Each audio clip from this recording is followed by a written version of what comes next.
जी नाजरीन, चौधरी फजल रहमान समानी पाकिस्तान के ज़र इंतज़ाम कश्मीर के हल्का L6 में जो सूरत हाल इस वक्त ख़राब है। मैं समानी से चौकी की जानब आ रहा हूँ।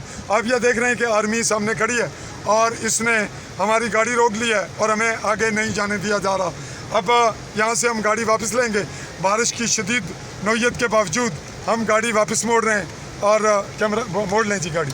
और हम इस सिचुएशन में आप पर ये वाज़ह कर रहे हैं कि जो हालात हैं वो कशीदा हैं और सूरत हाल कोई इल्म नहीं कि इसके आगे क्या हो रहा है और आगे क्यों नहीं जाने दिया जा रहा।